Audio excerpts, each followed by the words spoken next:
Hello, everyone, and welcome back to the Challenge 41 or RHAP podcast for episode 10. I am Brian Cohen. Excuse me, as always, my co-host, Ali Lasher. Ali, how are you? The way this past week I suddenly understand the old school Twitter urge to put notice by CT in your bio of a man account. Like, I'm still confused. How are you? I would say I think it's on the Mount Rushmore of the most shocking things that's happened to this podcast. Just to see, like, not a story. Like, a story would honestly be crazy. The fact that he went out of his way to grid post this podcast, you, I guess, in particular, your amazing spreadsheet, the grids, the colors. He's like, I'm going to post this. It's crazy.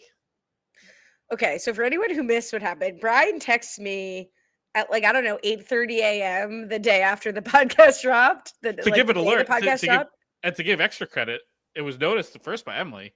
She's like, sends me a DM sends me the thing from CT. I'm like, why is Emily sending me something from CT? This is bizarre. And then I click and I see our faces. I'm like, what the hell's going on? And then I text you.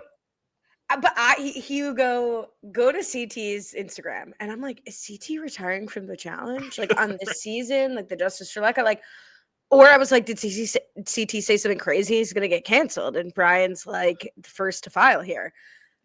I in no way expected anything related to our podcast. I certainly didn't expect that he clipped the podcast and put a segment or put a clip that he made on his grid. More promo than RHAP or me and you combined have ever done, probably.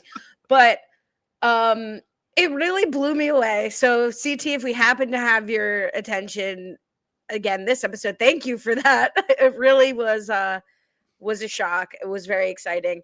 But the takeaway cannot be that charts now get rewarded. Like, I will not be making visual aids every week. Well, I guess we don't might have to worry about that, because theoretically, if you make a chart and you to not even like promote someone, but just like say things out and they post it, is that now the future of the challenge curse where you go home the next week? So maybe we'll see. Maybe we can use this power to get people out that we don't want, and we'll make some charts. You'll make some charts, and boom, they're out the next week. You know what? I asked me at you'll make some charts, but it really you says the Mount Rushmore biggest surprises. Honestly, like, so you started this podcast inadvertently by starting Bus Driver's Route YouTube video. So you'd done interviews of the cast. You've had this itch to interview the cast, and you'll do it from time to time in the exit interviews. I have never had an interest in interviewing anyone, participating in any of those. When we used to do it, when I used to participate, I had so much anxiety preparing for it. It just really wasn't worth the stress that I experienced to do it. So I don't have any urge to meet people, to go to events. And the fact, just knowing that CT heard at least 15 minutes of this podcast sent me back to like 8th grade. You know, I was just like, I couldn't believe it. Like, I really knocked my socks right off. That, I think that's my number one coolest moment, aside from like being in touch with Rob's sister Nino, right? Like, that has had 10 years of excitement behind it. But CT releasing the podcast, I can't get over it. I even think the timing of it is what makes it crazier, because this wasn't like 4 days after where it's like, oh, maybe someone sent them the clip or whatever. Like, he posted this. Like, the podcast got posted, I think it was like 1 a.m. This was on his grid 6 hours later, 7 hours later. So was he like first to download, first to watch? He would have been one of the first people on the planet to even watch the podcast. And he's already posting and gridding it. Like, that's of all the things, that was like the thing that put it over the top. Of, again, this wasn't like Sunday, 4 days later, where someone sent it to him. Like, unless someone's running his account, which I don't think is the case, like, he has to just like listen to this podcast. So hello, CT. Well, I think I noticed that CT followed you. Did you even know that? Like, I think like for years, and we ignored it. We're like, well, that must be a glitch. Like, he couldn't possibly know you from the podcast. It was going way back when to the controversial one of the reunions that I went to that almost disbanded this podcast. Oh, right. And I met it there. When you were a liar. When you were a liar. Correct. And I guess he, like, for some reason, like I posted it on a story, and I guess he just like followed me that night. And then I'm sure he has no idea that still exists, but it's there.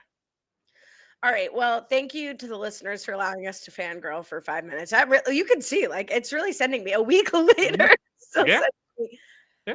And now we have to say goodbye to him, which is a real bummer. And it's such a weird season for CT, like overall. Like not to like jump all the way to the end of the episode, but Let's jump. Let's jump. So like he's obviously like there's been a lot of CT talk on the streets of like, has this been like a disrespectful season for him? Like people taking shots at him. You got Bananas on his podcast, like lining up the troops to knock him down to make sure CT gets his flowers. And he goes out here, middle of the season, decent showing. It's just a bizarre season. And I think it's like, is this either going to be like, this is it for CT, or the way he leaves makes me think he is ready to go back to smashing heads and eating them face. And come season 42, like, right in the check, basically, because he seems more determined almost than ever. So it's going to be a very interesting thing to see where CT goes from here. I think, asterisk on, of course, it's great to get a win. It's great to get final money. I have no idea what CT's or anyone's arrangement is in terms of, what his compensation looks like the longer he stays or does, whatever. So barring any cash that might be foregone by CT going home this week, I actually think based on the season, this is probably a top tier outcome for him, because obviously if he could have made it to the end and smoked everyone or like performed even well like he did in the mini final, that would have been the number one outcome, of course. Other than that, like, CT could have gone out in crushing physical fashion to Gabe, like Bananas did. CT could have dragged Taye down and had another Justice for Lecca, a second Justice for Lecca person, right? He goes out in a challenge where Taye performs just as badly as he does. Like he could have continued to be like the punching bag for the Newts.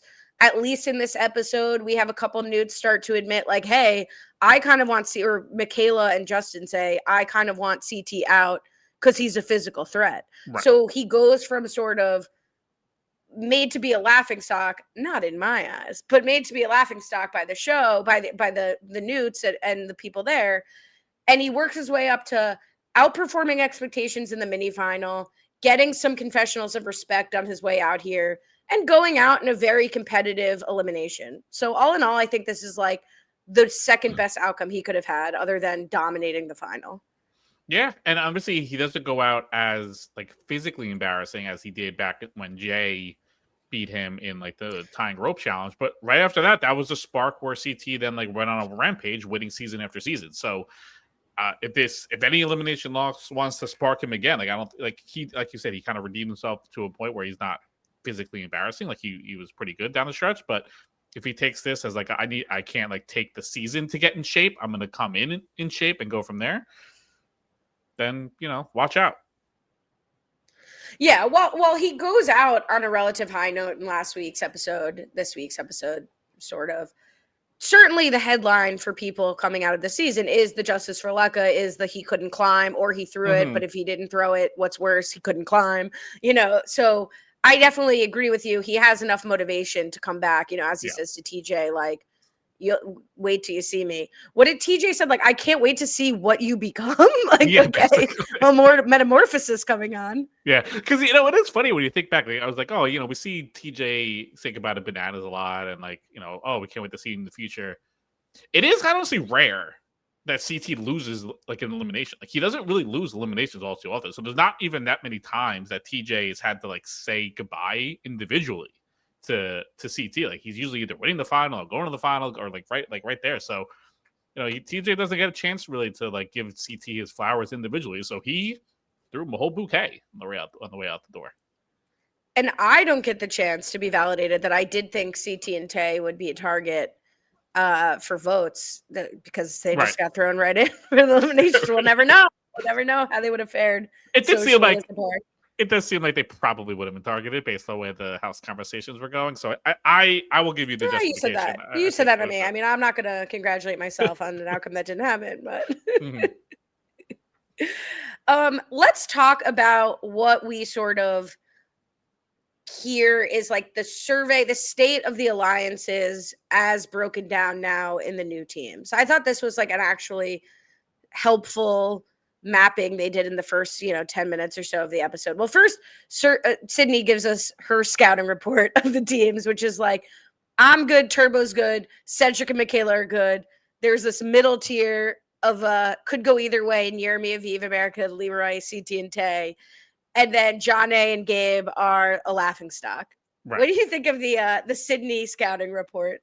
I enjoyed it. Sydney's really becoming a mega superstar character through this season, and I think a lot of people expected it. I think what's funny is like Sydney wasn't someone a lot of people thought even would make the leap to the challenge, just because like she didn't make that far in Survivor, and now here she is like becoming one of the stars of the season, and yeah, just giving like a very fun, but like it's like roasting them, but in a fun way. She's not being like a jerk about it in this special. Like I know she's saying like people are a joke, but it's still like challenge joke, and she has like a good sarcastic humor about her that kind of makes it all in good fun. So yeah, I enjoyed the lay of the land. I mean, Gabe and Jonna certainly aren't despairing their notions with how much they don't really worse than Gabe, with how much he doesn't really seem to respect his partner at all. So I mean, that seems to be the correct narrative.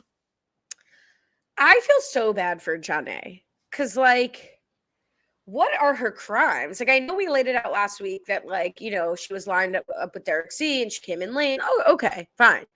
But like, Gabe has been doing terribly this season, socially and in terms of points accumulation. What partner wanted him, or could he have hoped to have? He's acting like he had an agreement, like with Olivia, and Jonna jumped in the middle of it and snatched him. Like, what is so bad about Jonna compared to any other partner that Gabe could have realistically had? And moreover, what good does it do you now to like ice out Jonna, right? Like Right. Gabe had this issue with Naya too, right?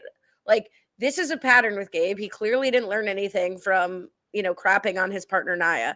If at that point you are to believe that this is your partner for the entire season, which is what TJ has said, have a conversation with her. Like Jonna is like, do you want to talk later? He's like, about what? Why would we talk? What is to be gained, Gabe? You are the bad partner by doing that. Yeah, it doesn't make any sense. And I know Johnny, like, paranoid kind of peeks his head out a little bit where, like, they're having their one little powwow. She's like, I think our name's, like, the target, so we have to, like, despair it. And it wasn't really the target. Like, it was sort of tossed out there, but not really. So, like, her paranoia does seem like a bit of a self-fulfilling prophecy to a point where if she's going to be so paranoid that their team is out there, by that notion, their names will be out there. But then, like, you have to be a better, like, Gabe should be better of, like, dispelling that. And like, I mean, he knew what the names were out there. He kind of like let her squirm to a degree of like, oh, like, I don't know, we should like this, like, or whatever. So yeah, I don't get why he's being such a jerk about it. I think it's probably a part of it just like disappointed in his own performance, because again, he didn't really, outside of that one elimination win, he hasn't done anything in the dailies, nothing really here again. So I think a lot of it probably still is also his own like ego being like, I also kind of suck, so I'm gonna take it out on my partner here.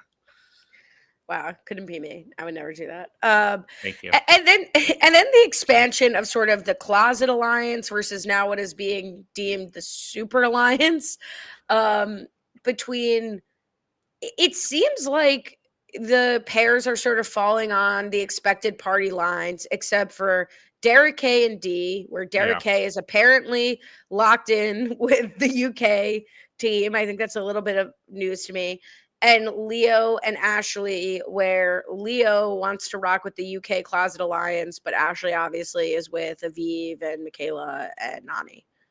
Yeah, I mean, that's kind of been the theme we've seen all. See, it's been like repackaged a number of different ways. First, it was like the UK versus America to a degree. Then it was like the upstairs versus downstairs. Now it's the closet. Like it's the Super Alliance. Like they kind of are just like renaming it every week. I'm not entirely sure why, but it's like really like the same core people with a few floating pairs kind of going in between. And now with these locked in pairs, there's some people that are obviously connected to both. So it's really like the same core, right? It's like Olivia with Theo and like the UK, and then it's like Ashley and Nany and like Michaela and that side of it, and then like other people kind of bouncing off between different people. And it's not a perfect system, right? Because I think like Leo has been in the driving the Newt Strong team, and Justin and Leo were always like the cheerleaders literally on the Newt bus. So, okay, we see Leo kind of more now that there's pairs, he's kind of more drifting to the UK side of things. I know he's close with Jake. We had that kind of storyline going where at that time they were like at different sides of the house. I guess Leo has now joined that side of the house. But there's still like factions internally, right? Like Leroy, everybody is like been apparently rocking with Leroy from day one, we learned. Amazing. But we've also seen Leroy really go to bat for Aneesa, who now was kind of more on the Olivia side of the house. So there's still, it's not a perfect 50-50 split. I don't really understand where Derek K stands. I'm frankly shocked to see him painted as more in the UK side of things, because both him being a veteran all-star kind of guy and the like one of the more successful challenge podcasters, you'd think he kind of have these like deeper relationships, not only with the men and women who have been vets for a long time, but also with just like the newer vets who have maybe been on the podcast as opposed to the straight up newts. Yeah, it almost makes me think, and I think someone said it later on, of basically like Derek doesn't really have like a team. Like he's like, I think the phrase was like he's afraid to play the game, which has kind of always been like Derek's things. Like he's not like a strategic guy. He's not getting in the mix. He's like, I'm gonna vote in whoever finishes worst, basically. That's his MO. So I think it's almost, I feel like each side might almost put Derek on the opposite side because they feel like he's not with us, so he must be with the other people. And in reality, Derek doesn't seem to be with anyone. I guess except for not with his partner D. But other than that, he doesn't seem to like have a home. Yeah, even from the voting, it really does seem like he tries to play like a week-to-week game. Like, I'm going to get up and make the vote and make a speech, trying to get the least blood on my hands, no matter how deep into the game I go. Right. But speaking of Derek's podcast, Challenge Mania, we have to kind of go back before we go forward talking about what happens in the aftermath of Aneesa and Ashley here this episode. I want to take us back and explain a little bit more, apparently, about what we missed last week. Have you heard any of this? Aneesa and Ashley both talking about what actually happened last week? No, please fill me in. So what we saw in the episode, right, is Ashley kind of picks a fight out of nowhere with Aneesa. It becomes about body image and like lack of physical ability, and Aneesa gets upset. Okay. So Ashley posted at first on social media, I saw on Reddit, where Ashley was like, look, Aneesa like pushes buttons, and then I'm going to go to 100, or I think she said I'm going to go to hell, so the opposite, negative 100. If people push my buttons, they know they're going to get a rise out of me, and like that explains what happened. Then Aneesa was on Challenge Mania, and I listened to a clip of it, and she maintained still the fight like happened as shown, in terms of it came out of nowhere that she just started saying like, you're never going to win. Meanwhile, Aneesa, around the same time that Cara had to leave the show for family reasons, Aneesa found out that her dad had to go into hospice. And apparently Ashley knew about that. And in what is admittedly by Aneesa, a flurry of fighting back and forth, where I think Derek puts it, they were both hitting at the belt. Like they were back and forth being petty, hitting at the belt. And then Ashley went below the belt and mentioned something about Aneesa's dad. Now, you're not talking about past arguments we've had, Brian, to reference you going to that challenge finale. One of the most famous, notorious challenge RHAP disputes was about whether a comment Bananas made to Devin about his recently deceased father was below the belt or not. We're not going to have that dispute here because we still don't know what was said. We didn't see what was said. Don't worry. But but Scott Yeager does give Aneesa the opportunity to say, well, what did she say? Because people are going to make assumptions, whatever. Aneesa declines to like explain exactly what she said. She said, I heard about her say something about my dad, so I immediately went red. Like whatever she said about him. And then she gives an example, like if she says like you should go see your dad, like I just went to 1 million. And so I think that colors what we see this week about what happens between Aneesa and Nany and how upset Aneesa remains, is that it wasn't just about the body comments. It was about a very, very personal comment made by Ashley to Aneesa. That certainly explains the stuff with Nany this week, because I was very confused as to why Aneesa was like so gung-ho of like this is what Ashley does. Like she just like fights with people. Like you can't expect Nany to jump in the middle of every fight Ashley has. Nany would have no life otherwise. It would just be that entirely. So if that's the case, then that would make a lot more sense into Aneesa's state of mind about how she wished Nany would have stepped up to either defend her more or talk Ashley down or like get an apology, build like make them come together. So that makes a lot more sense because I really did not understand where Aneesa was coming from this week. So if there was something much deeper said, not that what Ashley said already wasn't bad, but I didn't think it was to the degree that Aneesa was wanting Nany to step up for her. So that would make more sense. And look, Aneesa has received comments like that before. Aneesa has received feedback from her own partners before that she's not going to win. She drags them down. Like, this is not a new storyline for Aneesa. And I, like, again, watching this episode made no sense if you didn't have that context. I just don't think Aneesa would carry that level of a grudge and hurt her game and friendships and alliances over what we saw Ashley say. Derek validated what Aneesa was saying, and Derek was there. And I think even in the conversation, we can go to it now, like between Nany and Aneesa, they're clearly talking about a comment to the level Aneesa is alleging. Like, Aneesa says, you told me if she said that to you, you'd never speak to her again. Like, they're not talking about you have no win equity in this final, Right. That makes complete sense. I was like, yeah, like why would Nany's told she can never win all the time. Like that's like her thing. Like again, so think of like Nany had to react like that every time said she would never win the challenge. She would still have no job again. Like that would be her whole life. So yeah, this sounds completely believable. And like, it's like the Matrix all kind of locking into place as to what could have possibly been. And it also makes sense that like from Ashley, like if this was like a fight with another person, maybe like, I don't know, would like so-and-so go there? Like Ashley would 1000% go there. So it makes complete sense and completely logical that this makes sense that this is what had happened.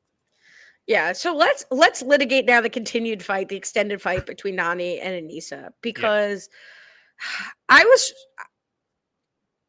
of two minds, right? At first, I'm like, Aneesa was minding her own business. Honestly, if I were Jonna, I'd be upset because like Aneesa seems to only go talk to Jonna for the first time this season because she's lost some of her other friends. It's like now Jonna has been promoted from like 5th most relevant person Aneesa knows to number 2 against, after Olivia. But we see Aneesa like kind of talking a little bit to Jonna, but not making a scene, not picking a fight. She's in the bathroom, which apparently is Nany's main location this season. And from what we see on TV, Nany approached Aneesa. Like, I noticed you're a little distant. Is everything okay? If Nany didn't care and Nany wanted to continue on not addressing this, Nany had every ability to not begin this conversation with Aneesa. And all, again, that we saw that Aneesa said was, we're just all pretending nothing happened, and I'm still upset about it. Yeah, out of control. Nany. I think Nany's reaction's a little out of control. Yeah, it was a lot from Nany. Like you said, like not only did she first bring it up, but Aneesa was pretty calm, cool, and collected. Like, yeah, there's like a big elephant in the room, and like, you're my friend, are we going to talk about it? She wasn't like, Nany, you're the horrible person. How could you do this? She's supposed to like do yada yada yada. Like, she didn't come at her. Even in the fight, Aneesa never really came at Nany. She was still being pretty calm, cool, and collected about the whole thing, given the circumstances. Nany was the one that was like, doth thou protest too much? He probably feels extreme guilt. Like, I am torn over what to do because Ashley is not only helping me in this game, she's also partnered with the person I'm sort of maybe, I don't know, kind of hooking up with, maybe not anymore, but at least like he's also with me. I don't know. Do I blow up my whole game for this and go with Aneesa? I don't know. And now I'm just going to like vent my frustration at you because I don't know what else to do. Yeah, I like, even if like to preempt what we're going to see this week of people saying like, oh, Aneesa said more to Nany. Aneesa said like, how could you work with her or how could you pal around with her? Again, like no vote had taken place. So I don't even know what Aneesa would say except just purely socially. I'm isolated in the room. You seem to socially be taking Ashley's side. Right. I sympathize with Nany because that's kind of how the game's been going. Aneesa did kind of choose to work with Olivia's side when she said to Nany, Ashley, and Aviv and Michaela, like, if the vote's between Olivia and one of you, I will have to vote for one of you. But I do think, consistent with my position, the Devin v. Bananas matter of 2000 whatever, this is outside the game. And I think if you're a friend of Aneesa's, you can be a friend to her. You can comfort her. You can stick up for her in this situation without blowing up your game. I don't think it had to be an either or, which Nany made it. And, you know, I think Nany's a good person and probably felt some guilt in this moment and responded, like you said, by coming after her. But Nany has to look back on this part of the episode with regret, where she's just like, it's not my problem what she says to you. I have nothing to do with it. And then she's cackling with Ashley and Michaela afterwards. Like, my heart really goes out to Aneesa in this situation. Yeah, it's a bad look to the whole thing of not only coming at Aneesa, but then still, like, then she should like turn her vitriol to Ashley, being also like, screw you for making me go at my friend, and now I'm like caught in the middle even more because now she hates me and I'm like here like, but she was like joining in on the fun. Yeah, I'm making fun of Aneesa. Yeah, I felt bad for her. I did, and then like there's like the I mean like the show kind of twisted the knife with just like this slow motion shot of like Aneesa with her bag as if she's got voted out of The Bachelor, just like leaving the villa. Like it was like poor Aneesa's getting kicked out of her room now. Yeah, I felt so bad. I really did, and like you know, good on Olivia for at least being there for her. I mean, Olivia's been with Aneesa like this whole season, so now you know when the tough gets going, at least Olivia was there to kind of help her. Yeah, I am hoping, sorry to spoil in the previously on, but I'm willing to say, or the next week on, I'm willing to acknowledge it because I'm not clear like what it was actually saying. But there seems to be a suggestion that Olivia might be trying to get Jake to stake a claim on another partner and get out of from Aneesa, which this would really not be Aneesa's season if that's what goes on. Be tough luck. she would really have nowhere to go, which would be tough. Yeah.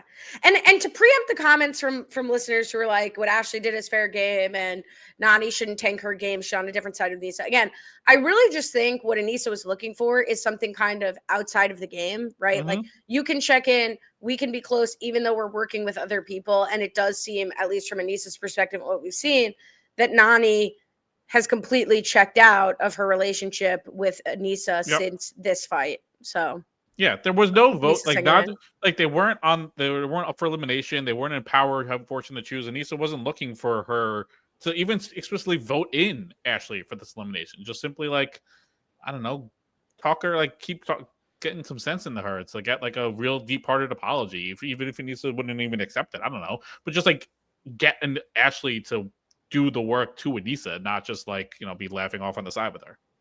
Another thing Aneesa said is like she has still not received an apology, she says, from anyone. You know, she gets up at the deliberation and apologizes to everyone. You know, that's probably an empty apology if you're just like, I'm here apologizing for just whatever I may have done.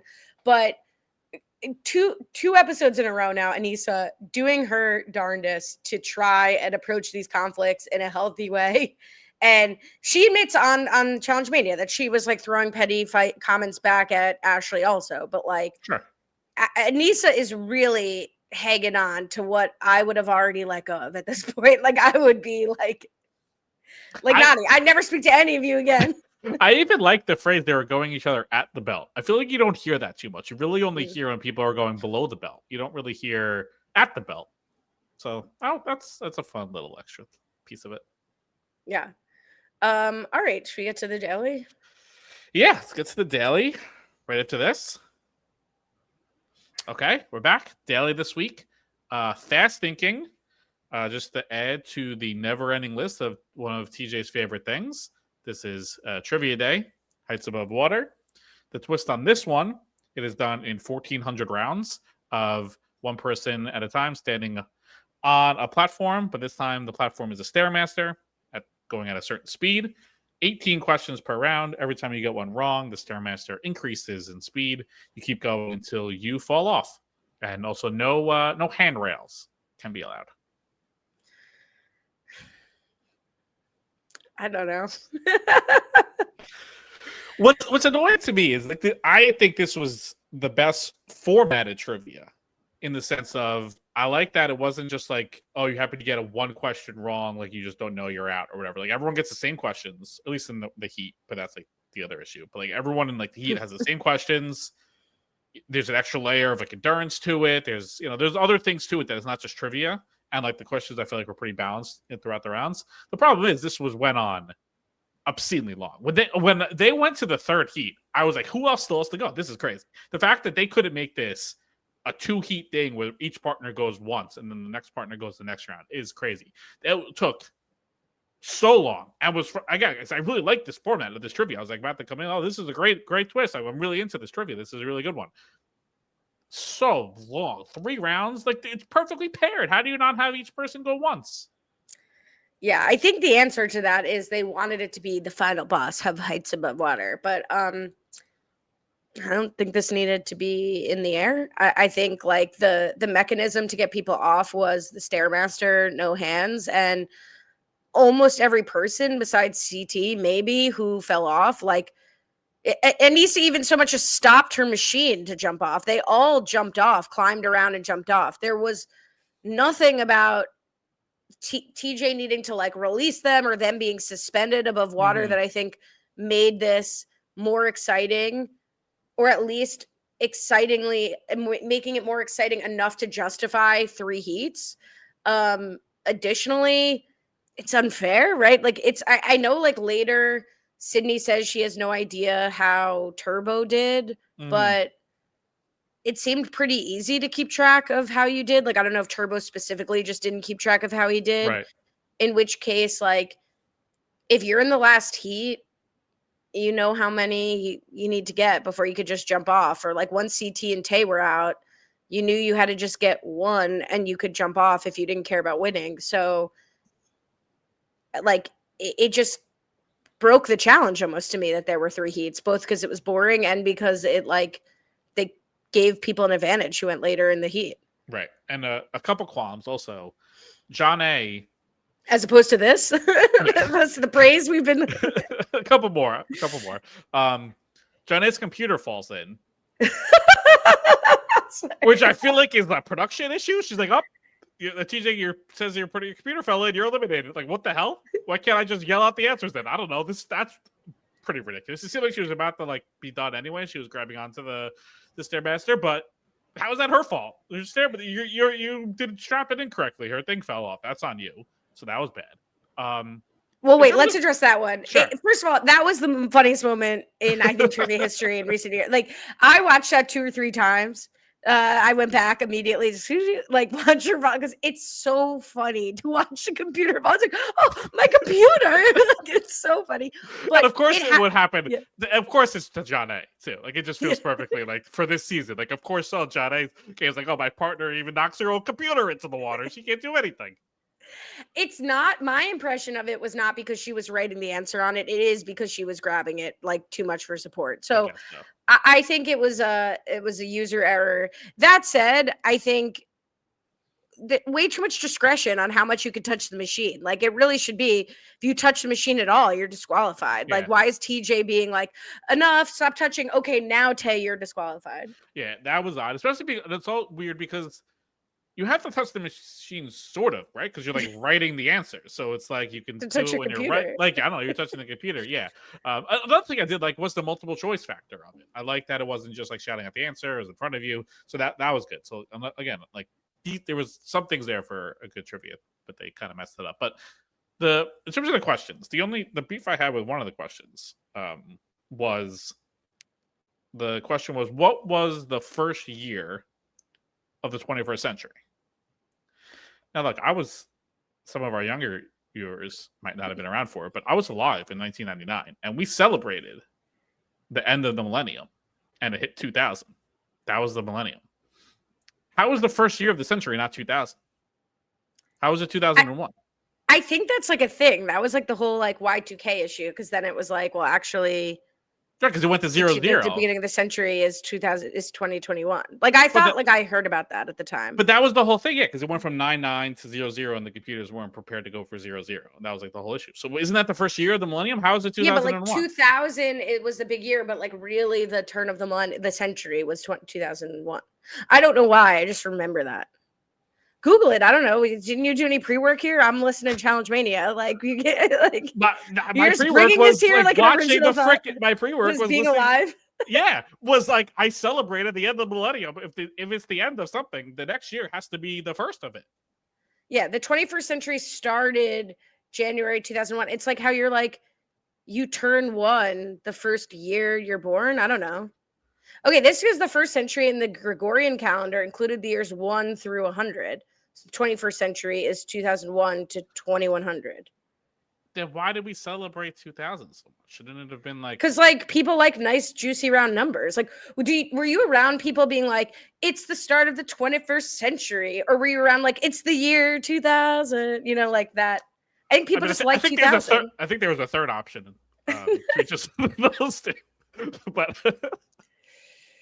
I don't know. I thought it was 2000, so I would have protested that one. But other than that, I did think the questions were pretty good. Oh, so you're sorry. I thought you're saying you're like, I didn't realize that. You're now saying they're incorrect. I think the world is incorrect because I don't understand. Like if, like when we get like the 2010, like the 2000, like started or it like ended / started the next millennium. So I don't understand how it's not the first year. I don't know. I'll probably get roasted for this, but who cares? No, because I think I didn't. It's like the Wayans brothers all over again. Like I didn't need to come in and try to explain it. Like I could have just been like, "Wow, that's crazy that you think that," or "Wow, that's crazy you don't know Marlon Wayans." But I get in trouble by participating. Actually, I didn't really get in trouble for that. But just I feel like I didn't need to weigh in here, much like I didn't really need to weigh in there. But I agree with you. I liked the changes. I liked the 18 question sets. I liked that I was hoping half of them would have the same questions. It does account for a lot of the stuff that's gotten stale over past trivia. I liked that the Stairmaster got harder if you got a question wrong. A lot of good ideas here. A lot of good ideas. A lot of good, some bad. The bad kind of trumped the good, unfortunately. Here's another bad. Okay. No payoff to the wrong answers. Like sometimes they displayed like the board of who got it right or wrong. Sometimes they're just like, Sydney, you're good. Like I think this challenge was more based around congratulating Michaela and Sydney, the people who are good at trivia. But there were no like laughs at like Derek Hay and Justin not knowing that Antarctica is the southernmost continent. You know, like I think it was almost too trivialized where we weren't able to like actually get the laughs. Right. Which is okay. I don't need the laughs because honestly, to everyone's point, like when you're doing this type of thing and you're up high, you can forget your name. Like that's okay. Like unless the trivia was like you're literally sitting like in the classroom and you're just like on the ground and it's like everything's calm. Like sure you can make fun of people for that, but I think I've evolved past the point of making fun of bad answers on trivia. I think I've evolved. I'm matured past the point of making fun of bad trivia answers because, like, the pressure's on, and also there were no bad. Like, it's multiple choice, so it's like you could have just guessed wrong. I don't know. So yeah, I don't need the making fun of the bad answers. So I then don't think there's enough entertainment value to mine out of trivia. Because if it's really just going to be like how good is somebody at bar trivia, it's not even challenge trivia, which obviously has some maybe belongs more in All Stars than a new season. But like I don't know, like I'm not here to watch like people be Poindexter. Like I don't care if they know like who hosted the last World Cup, so like if I can't laugh and there aren't good falls, which I agree that had been getting stale over the years. I don't care about this so much. Just like I don't care about equations. Yeah, no, I'm with you. I support. All right. So in a really, really brutal loss, 0 points apiece, Taye and CT going straight to elimination, and deservedly so. They absolutely bombed this. Michaela and Cedric, 18 points. I mean, they win by a lot. I think Sydney and Turbo were the next best pair, and Turbo only got 2. So yeah, no, they did great. I think I think individually Sydney seemed to be the best. Like she was like the only one to like run out of questions. Like she was the only one to like just finish out an entire round. So super impressive there. But yeah, Michaela and Cedric, super impressive win. I mean, Michaela's just racking up the daily wins, like just one after another. So many different formats. Just doing great and continuing how she did her last time on the challenge. So Michaela's really turned herself into like a daily star. Okay, here's something interesting. Yes, that's 100% true. I stand by that. And is really like elevating Cedric because like I think Cedric is motivated more to perform better for his better partner. I thought Sydney and Turbo came in second. That's not true. Just did a little quick math. Jeremy and Aviv came in second, both together in the same round, which I think is harder to do, with 17 points. So they only lost by 1. Jeremy, now I understand the edit when Jeremy's like, Michaela, do you want this one? And he jumps off without putting in an answer.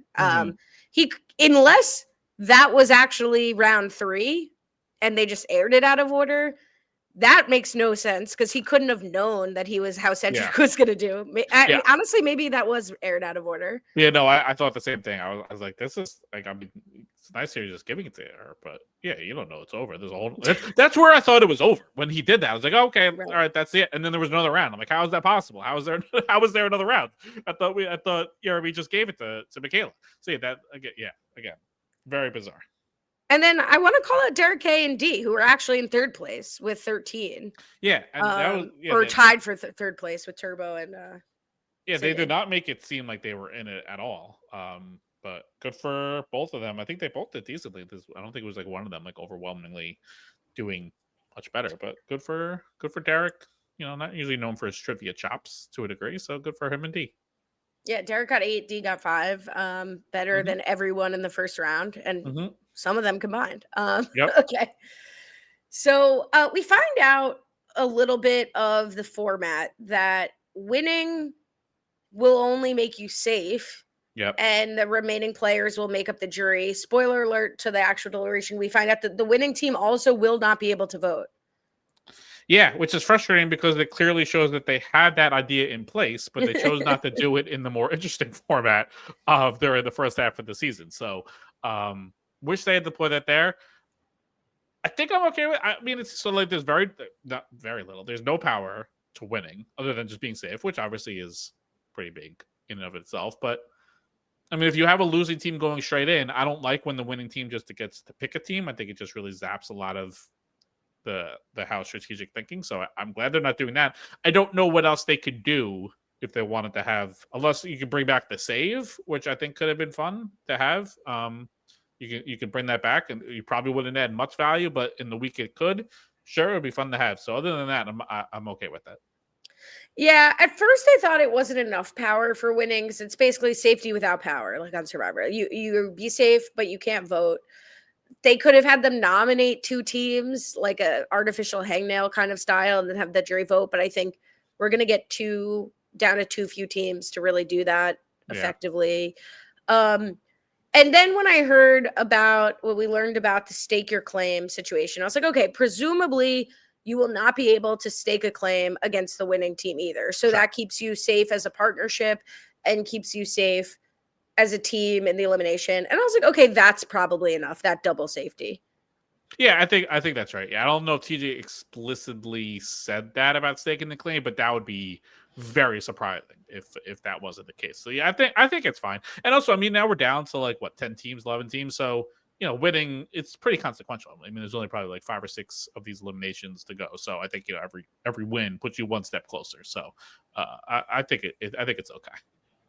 So we get a few people throwing out a few teams, which was actually kind of exciting. And I think that's like a testament to the success of this format that like, okay, now everybody's been jumbled together. Everyone's worked together. Now everyone's like paired up, not necessarily with their own alliances. So we're getting a lot of early names thrown out. D pitches Gabe and Jonna. Michaela, not into that, wants to get out Theo and Adrian. CT and Taye want America and Leroy. And Olivia floats D and Derek. God bless Olivia, who still thinks she has like capital to be floating a team and not just begging for her own and Theo's safety. Right. Yeah. I thought one of the more interesting was CT tossing out Leroy. And this is where Leroy, like, again, his social game is still very good because a lot of other people, like, I know CT and Leroy aren't like the closest, but they have enough of a history that normally they wouldn't go at each other. And the fact that Leroy heard his name out there and doesn't like go nuts, doesn't like try to like turn it back around on something like that, and is able just like keep it calm and be like, yeah, like people could toss my name out there, but I've got a lot of social connections. I'm not going anywhere. So like he was able to play that very smoothly and basically almost got like no votes to agree, like that 1 or 2 throwaway votes, but like they were not in any danger really of going in. Yeah, I was surprised at CT calling out Leroy. Yeah, I mean, it's like my guy on my guy crime. But I was just trying to think like, okay, CT doesn't want to call out Nany or Ashley, probably based on who he's been working with in the house. Maybe. But I mean, it's presumably not. I mean, just he could. He's not with them. He's with the UK people, so he's not really with Nany and Ashley. that's true. He's more with Aneesa. And if Aneesa's on the outs with Ashley, like maybe he should have used that. Like I think I guess I think Leroy and America, are they, to me, it's a choice that CT is making because he wants the best choice to win, the best chance to win. He's not really too concerned, I think, at that point, necessarily with alliances. Maybe he's thinking a little bit about like who's less connected than me so I can get votes on them. But is there a better physical pick for CT and Taye than Leroy and America? No, I kind of think he was right on with like they are probably the best match because I think like just on the men's side of it, if you're looking at anything physical, like CT is one of the few people who could outgun Leroy, and obviously if there was like a puzzle or smarts aspect to it, Leroy like CT would trounce Leroy. And I mean, America and Taye are pretty similarly physically sized. I think America seemingly would have more of like the puzzle smarts that would like help Leroy, but I think CT feels comfortable if it was like a paired thing with that. And it also would be America's real first elimination, so there would be some extra nerves. So I think I think if you had the choice of calling anyone out, I think this would probably be his best matchup against. Yeah, maybe based on what he underestimates in D, maybe Derek K and D would be there, but he's not putting Derek Yeah, K up. right. I mean, if you really just didn't want, like, if you wanted to protect Leroy and like have his own say, like, I feel like if you pushed it, Gabe and Jonna could have easily have been a house target. I don't know if you wanted to go against someone the size of Gabe and Jonna's in an elimination. It's pretty tough. So, like, I think this wasn't like who he could feel like was on the outs to like get a vote. I literally think he like went through the teams like this is the person, this is the team I think we have the best shot against. So no matter, regardless of the social capital at play, I'm gonna try to get them to be the target. Totally. And speaking of Gabe and Jonna, I mean, I actually thought this was a spot on pick for D. And I think my next question is sort of like, what are the goals for the house in putting Theo and Adrian in? Because to me, if you want CT out, Gabe and Jonna are one of the top contenders to put them out, assuming that CT can beat almost any male in a physical challenge, as he showed, with Pole Wrestle. And Gabe has demonstrated a tremendous physical elimination ability. And then Jonna has size and experience and probably strength over Taye. So I thought that was a good suggestion from D.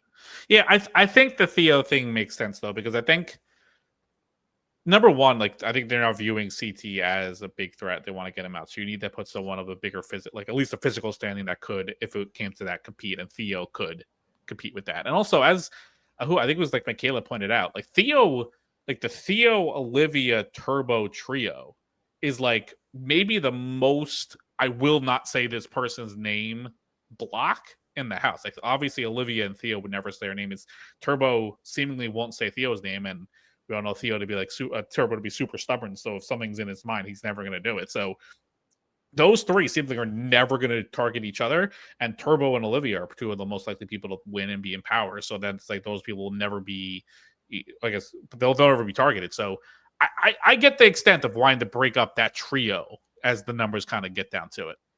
It's a good point. Part of me wasn't sure if people wanted Theo and Adrian to go home or if they wanted CT to go home, but more likely it I probably think was they were both. fine with either outcome. Yeah, I think yes. Like the choice of who they rather go home, yes. Like we're good with either going home. Totally. And we'll talk about the elimination, but I think the house gets really lucky here because I think if it was any puzzle component with Adrian and Theo, they lose all day to CT and Taye. Yeah, and this kind of was a little bit of a puzzle. We'll get to it, but like it was surprising the way it kind of went down. You're defining puzzle the way that the challenge defines puzzle, which is like anything that's not physical is a puzzle. This was not a puzzle. It's like super sandwich. If it's gonna be a soup or a sandwich, like this is be more puzzle. No, that's like you physically had to push a ball, so it was a sport. Right. All right. So anything else you want to talk about from from the night out Other before we than get just to the like deliberation. D, just like D catching a stray from Olivia, saying like, "Oh, D's horrible at the game." Like D, it's very bizarre. Like I know, like we know D just for like being one of the most like dominant in the like Survivor winners like of recent time, and now she's just getting like trashed on nonstop by all these people coming in. And again, from the outside looking in, it seems like D's actually doing very well this season. Like I feel like she's got a decent uh, crew of people backing her. She's like forming this new bond now with Derek, not obviously not by choice, but by force. But I think she's doing pretty decently. So it's like very bizarre just to hear constantly these shots taken at D for how bad she might be. Yeah, I'd love to hear what Olivia's perception of the game is watching the episode back, because she still has these nights where she think, even when she put herself up when she was Ben's partner, like she seems to think she has a better standing in the house than the edit is making us think Right. she has. And it's unclear to me how many people, as much as we're getting the graphics explaining the alliances between Jeremy and Aviv and Dee and Sydney and Turbo and all of those people being collected, like how tapped into the existence of the Tarzan and Janes plus their partners is she? Or does she think it's really her her UK people versus like Ashley, Nany, and Aviv? Does she not realize that Dee actually is making power decisions in that Right. contingency?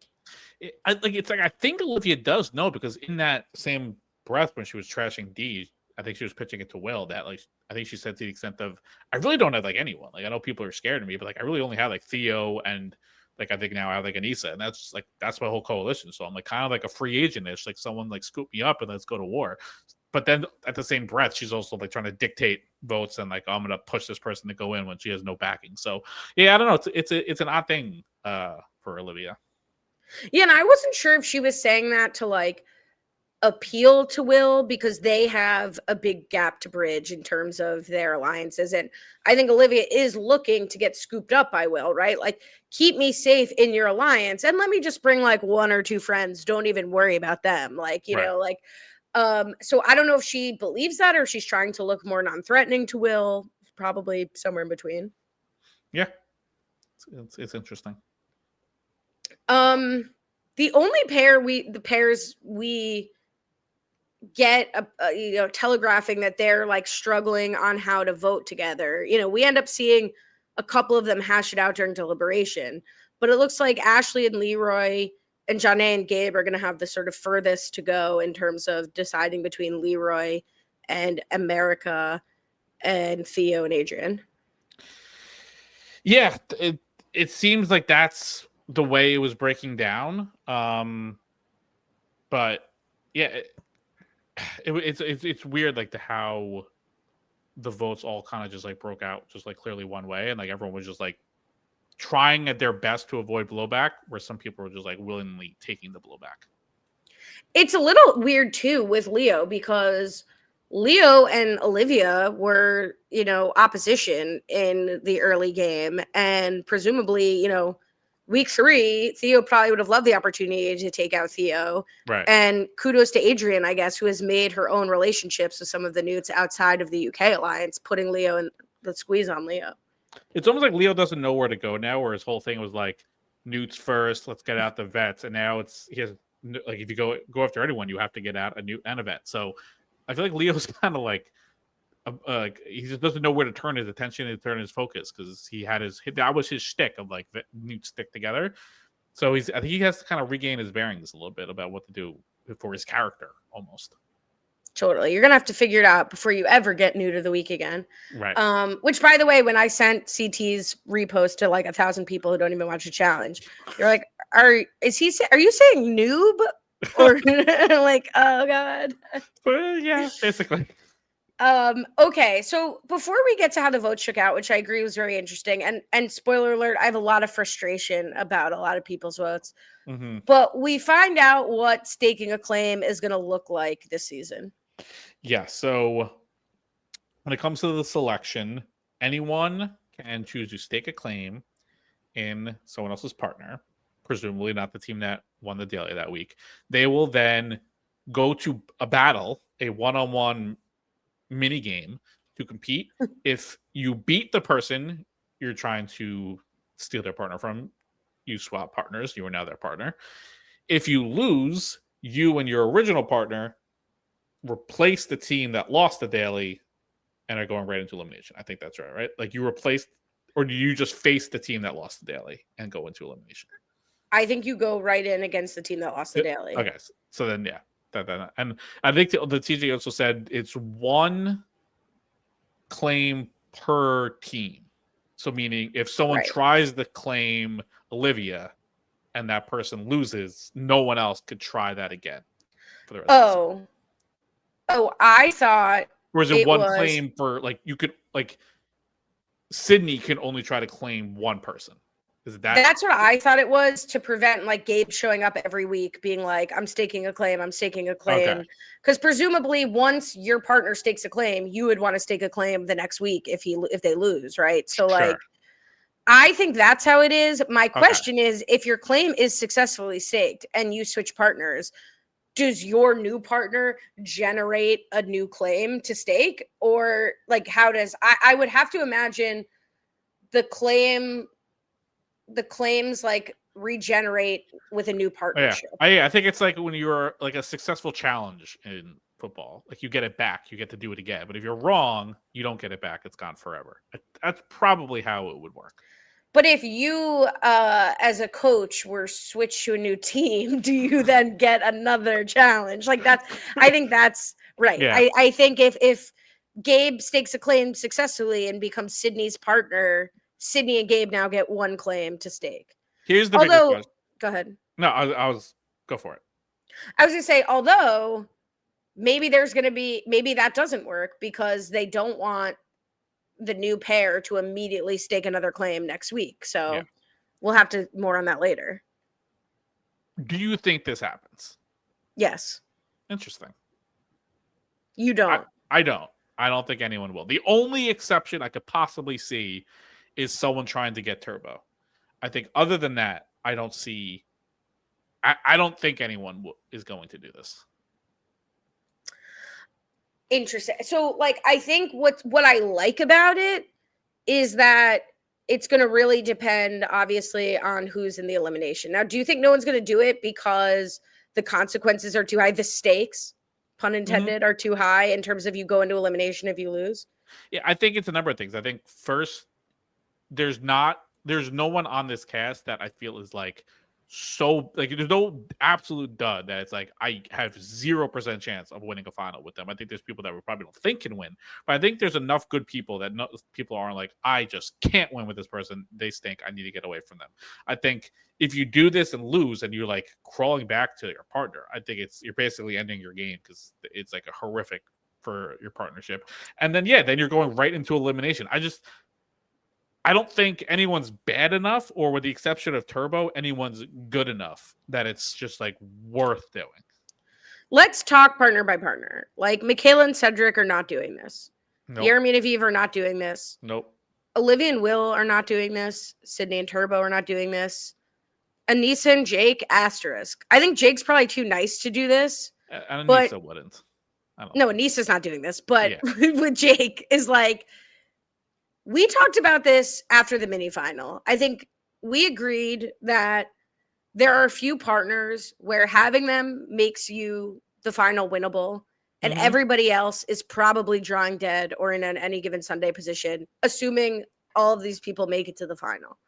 So could Jake, not to be all Ashley about it, and I would say this if he was partnered with Ashley, could Jake quadruple his chances of possibly winning the final if he challenges Cedric? So probably. I guess the other question I have is, are you allowed to challenge, like, can you only challenge for your opposite stripe? Like, obviously you can't, like, two men can't be a partner, but, like, could Olivia challenge to be Turbo's partner? Or can she only challenge to be a vet rookie male's partner? I think the answer to that is how badly does MTV want this to happen? Right.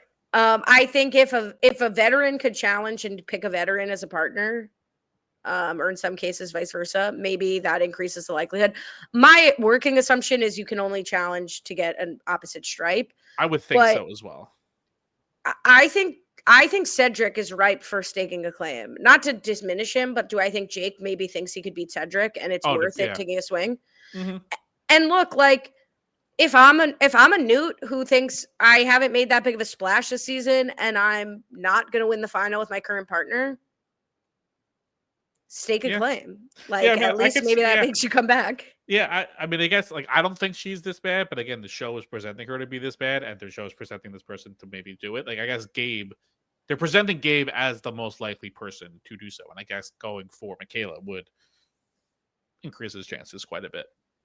Right. So just quickly working down, Nany and Justin, I don't think would do it. I think Gabe might pick Justin to go for stake Nany. A claim against Justin to go for Nany. Could be. American Leroy won't do it. Derek K and D, I don't think that's not a Derek K move, I don't think. And also, D's really good. Like, he's a good partner, I would think, but maybe he doesn't think so. But I think that's like a good partner for him.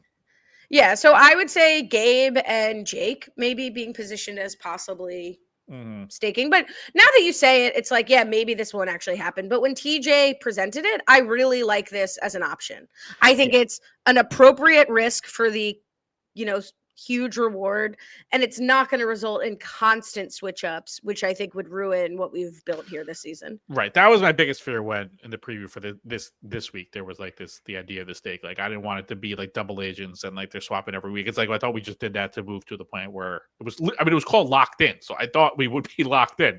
So I'm glad there's like it takes a lot to get to a point of a switch. So yeah, if it happens, like I'll set like to me the over under is at a half, and I'll take the under, but like 1.5, like it's over that would be like a heavy underdog. All right, I'll take the over on a half. Okay.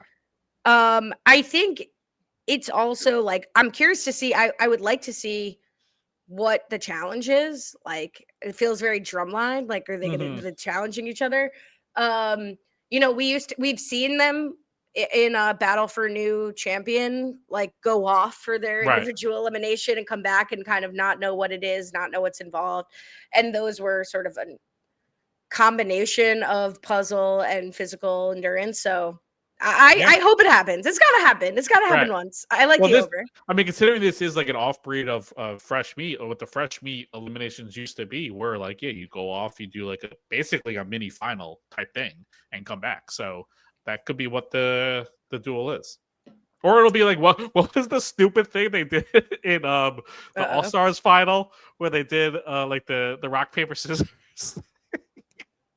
What's one of those? What are their names? Oh my god, I'm blanking on names.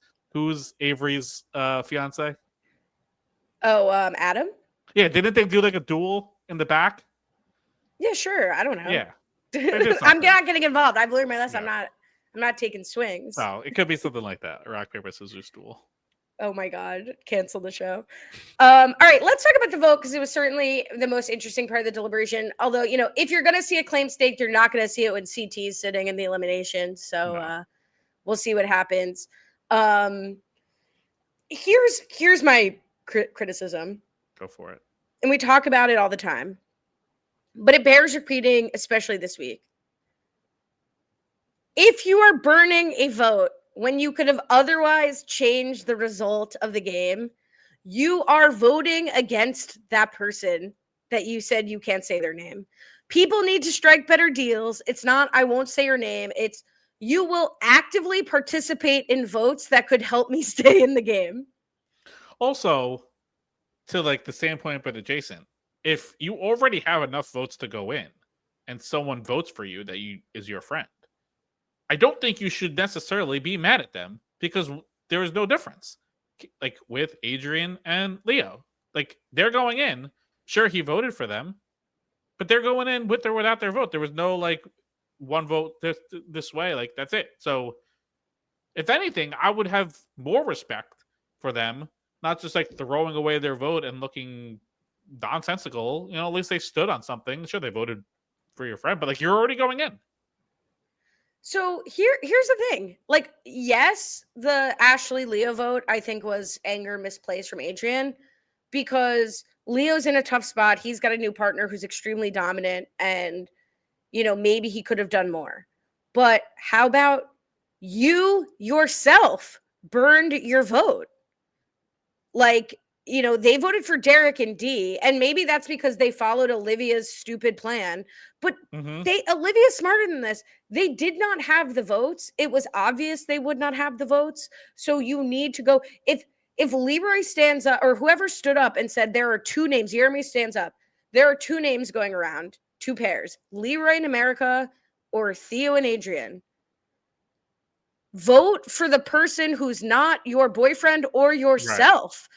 Olivia and Theo ruined their chances, because if Theo and Adrian, Aneesa and Jake, who Aneesa and Jake are supposed to be lock steady with Olivia and Theo, Olivia and Will vote for well, now I'm all mixed up. there were 5 votes. Yeah, set this up. Go ahead. I mean, if Aneesa and Will, or if Aneesa, Olivia, and Theo, they vote for Leroy and America, that's 3. And then if you take Ashley and Leo off of Theo and Adrian, put them on Leroy and America, or even on Leroy and America, where like now the vote would matter if they actually voted for Leroy and America, that would be 4, and it would be 4-4. So now it's like, this now matters. But because all the other votes were astray, Leo could vote that way and it doesn't matter. Right. But they just didn't have the organization. Also, Turbo, like, sorry, I will never say his name, so I'll burn my vote, is like, if Turbo, the crazy man that he is, can't throw his weight around and get Sydney to vote for Leroy in America, who, yeah, she's close to America, but they're not in her core. So again, a burned vote is as good as nothing. Those 4 teams could have made it 4-4. Maybe I don't think Leo actually could have worked on Ashley. So the people I am the most to blame are those 4 teams. I actually think Leo is the least to blame. He had the least possibility of flipping his partner. Yep. And the least loyalty to your partner, Theo. 100%. Yeah. And if they were like, there was the pitch for Leroy America, but there was no other.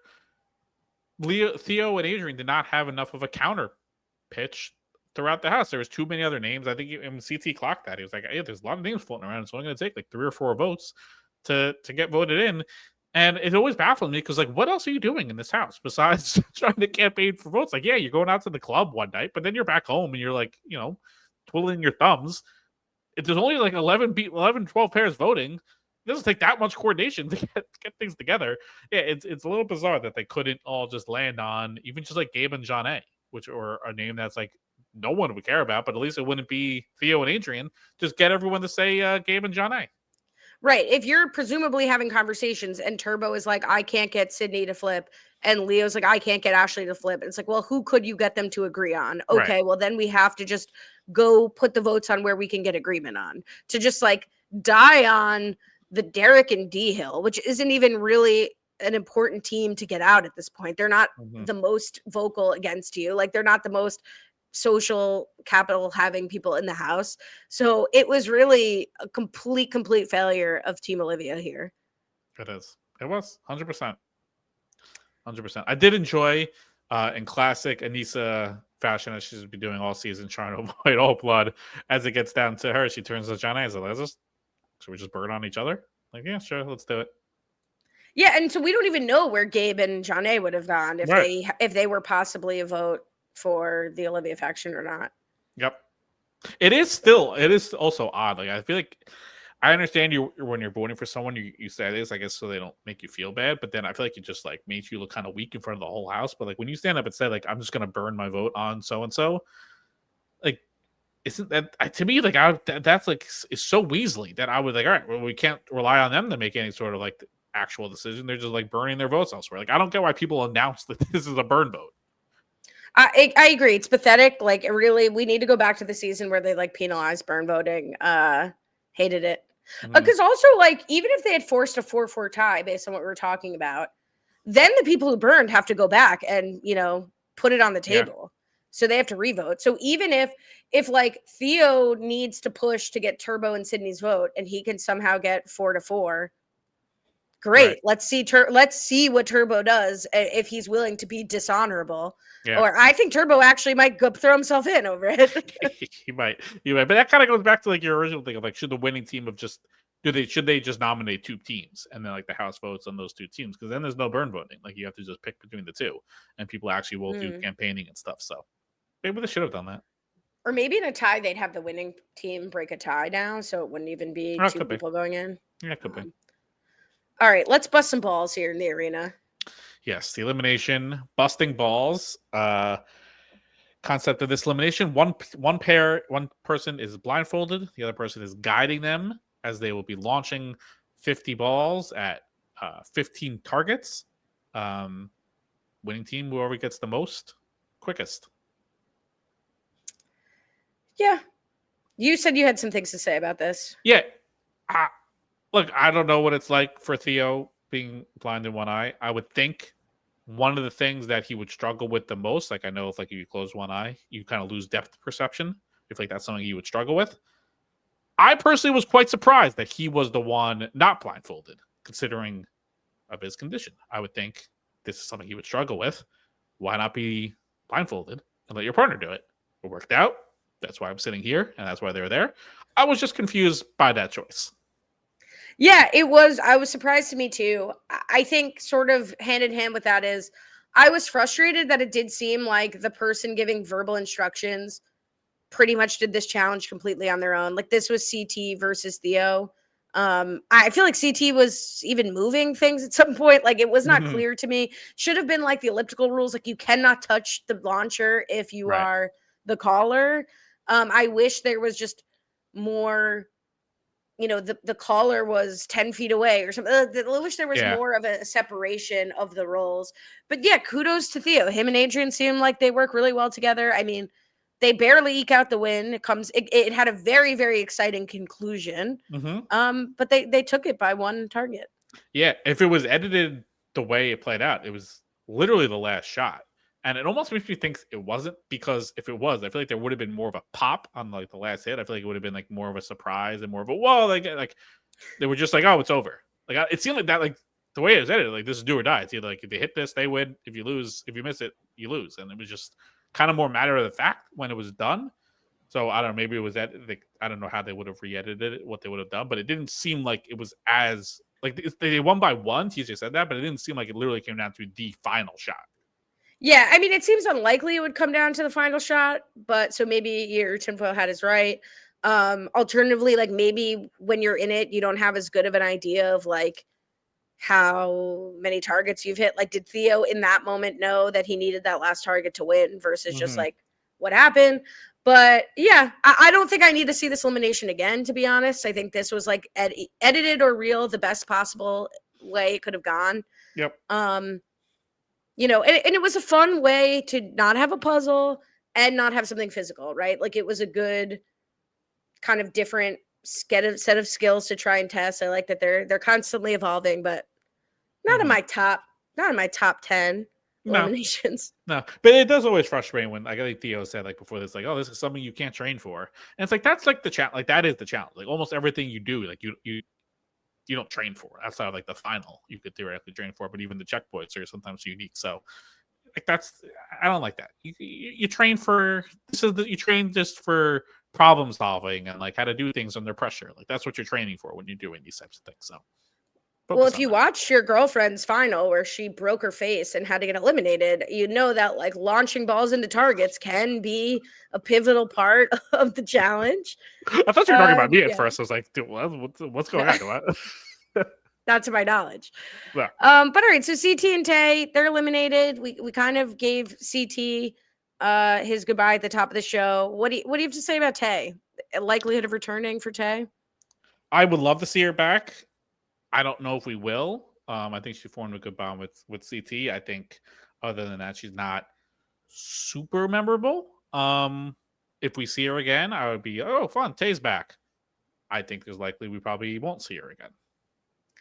Yeah, I'm putting her in my Ben tier. Like, I think it will be how much is Taye like keeping her name in the memory of production, fraternizing with the challenge people, right? Like Ben was at the premiere of him with Derek Seed, Bananas, I think he got whatever.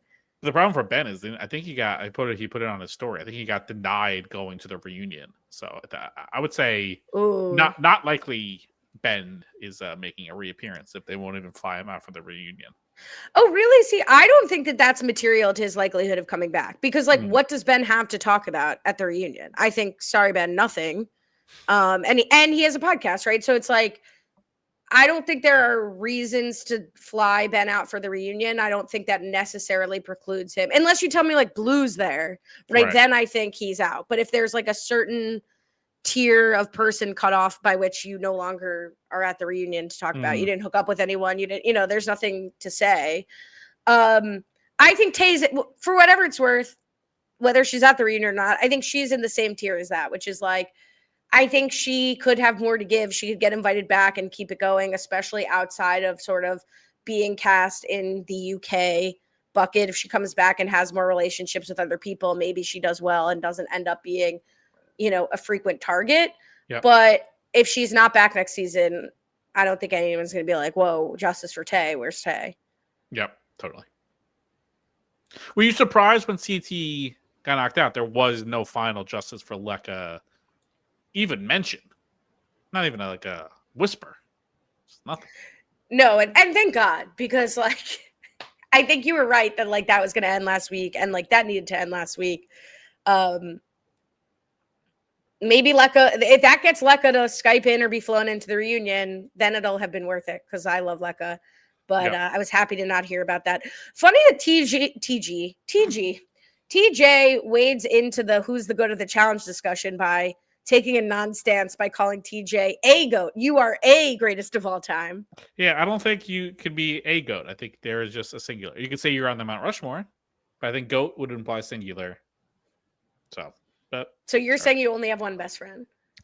I think you can have. Yeah, I think if you have one best friend, you get one best. You can't be. There you go. Can't be multiple best. Just you best. Heard it here. One best friend. One best friend. Can't have all these wives. You get one wife.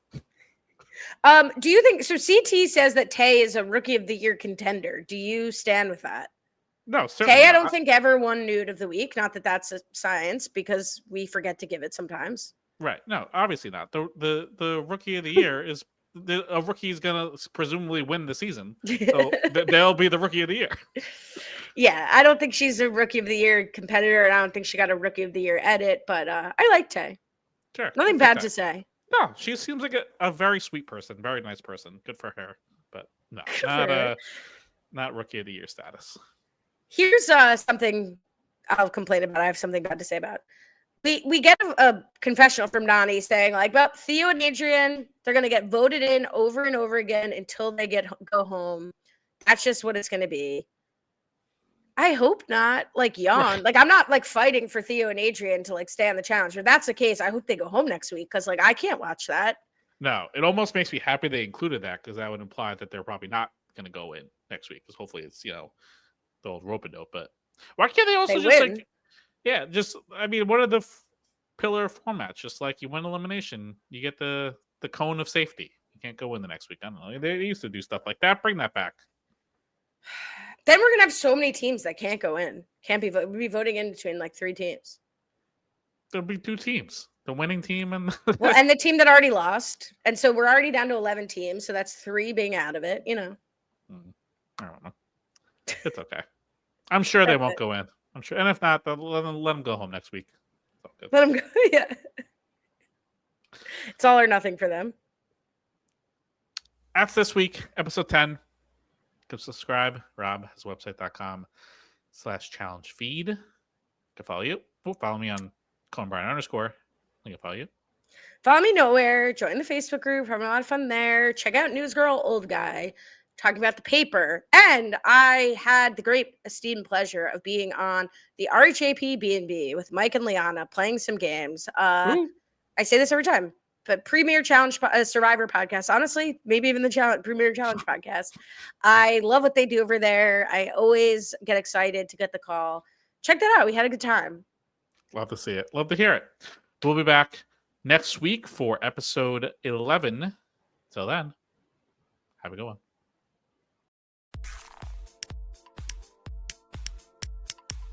This is RHAP. We know reality TV.